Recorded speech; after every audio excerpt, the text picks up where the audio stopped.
Panico questa mattina nella filiale della Banca di Roma di Vietnè a Catania, al civico 636. L'allarme bomba è stato lanciato proprio nelle ore concomitanti all'apertura degli sportelli. I fatti di Brindisi non lasciano cadere nessuna segnalazione e la polizia è subito intervenuta con le squadre cinofile e gli artificieri.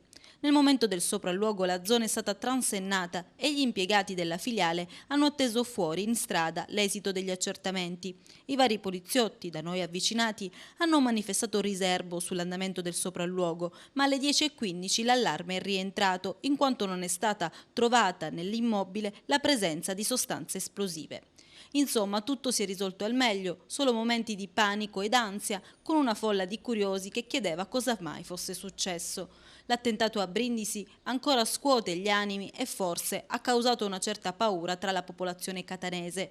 Il falso allarme bomba di oggi segue quello accaduto venerdì scorso, dove una valigia abbandonata nei pressi di via Umberto aveva immobilizzato e inondato di panico il centro cittadino per un intero pomeriggio.